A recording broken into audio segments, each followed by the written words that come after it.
Testing, okay. So, hello. It's Jan, and it's February 14th. Happy Valentine's Day. I'm sorry January and most of February sort of got past me without checking in with you on my blog. But here I am. And there's one reason that I really want to talk to you today. Unfortunately, it's not about Valentine's Day, although happy Valentine's Day. It's about something I saw this week on the street of New York City. I was going to United Methodist Women, where I play the piano, on the second Tuesday of every month. Come join us. It's 11 o'clock at Christ Church at 60th and Park. And I was walking to get there. We started 11 a.m.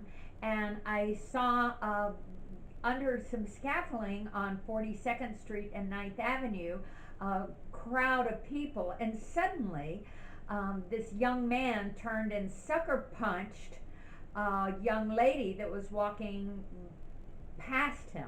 It happened so quickly that I thought it was a personal altercation, but then I realized almost immediately that no, he didn't know her. He walked right on into the subway and she fell. She fell to the ground, plop.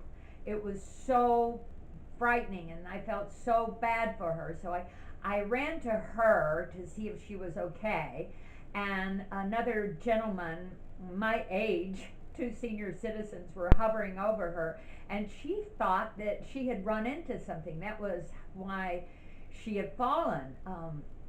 And she said, "What did I hit?" And I said, "You didn't hit anything. Someone hit you. As a matter of fact, they sucker punched you." And I mean, he just gave her a right hook right along the jawline. Another gentleman who was at the car parking place helped me pick her up off her feet. And she was speaking, so I didn't think her jaw was broken, and indeed she looked okay, although it would have probably broken my jaw. Boom.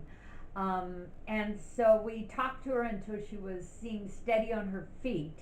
And I had noticed a patrol car halfway down the block toward 9th Avenue, and I said, "There's a patrol car there," and I probably should have gone with her to check in with that patrol car. But I was, of course, in a hurry, as always, in New York City, how we are. But she was fine. She was a young woman. I don't think she was, maybe somewhere in her early 20s, I would say, and a beautiful complexion and a gorgeous young woman. But why? And then I noticed, of course, that she had on earphones and earbuds, and also she had her hood over her head. So he didn't even look to see who she was, or the guy that punched her didn't look to see who she was or had anything against her. And the gentleman at the car lot said that it was a game that they're playing now in New York City. The kids are sort of sucker punching someone at random in the street. I had seen a couple of stories about it in the Manhattan Patch, Midtown Patch, which is a little newspaper that I subscribe to online.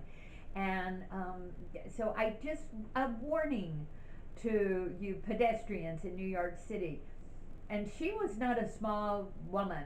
She was middle-sized, I would say. Watch what's happening around you and be ready to duck. Duck! Because if you can't hear and you can't see, even when someone's walking past you, you're putting yourself in a vulnerable situation. I do not believe, and I do not want people to think that New York City is a violent city. I don't think it is. I think these are random accidents. There was a knife fight on the subway the other day, and someone replied to it on Facebook. This is so random.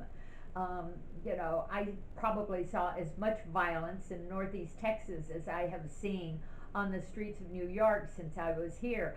I did think about the moments of violence I have seen, and I remember Greg Husinko and I were walking home late one night, a little tipsy, and someone tried to rob us, and I ran out in the middle of the street and started screaming, which is the thing that you're supposed to do. That was the advice I got when I first came to the city, is just run out on the street and start yelling and attracting attention, and whatever is happening, it'll probably stop.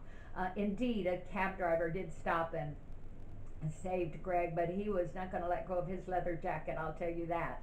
Um, so be careful. It's been so long since I've spoken to you. The Christmas pageant was a fantastic success. Maybe I'll have some pictures to show of that. And also, Happy Valentine's Day. That's the third time it's a charm. And several of my good friends, my good dear friends, are struggling with health issues now. I think it comes with the territory because we've been lucky enough to have long, healthy lives, but now we're having to deal with a couple of things. I myself have a sort of a weak right shoulder, and the doctor says it's tennis elbow. It's really so minor. I'm so lucky. I'm in very good health. But those of you who are struggling, please take heart and hang in there, and hopefully, it will all go away and be well soon. I'm sending love to everyone. It's such a fractious time in our world. Be kind. Mother Teresa says kindness is small acts of generosity makes up a kind person. So those small acts of generosity, hang on to them. They're very important. I promise to be more vocal in March. It's right around the corner, and we have a lot happening in February. But the boys are growing up; they look fantastic. Milo had a little virus. Oh, that took a week to get over. But I'm sending great hope and joy to everyone out there. God bless. Remember to subscribe and like, and give me some acknowledgement that you're out there. I love you all. Take care. Bye bye.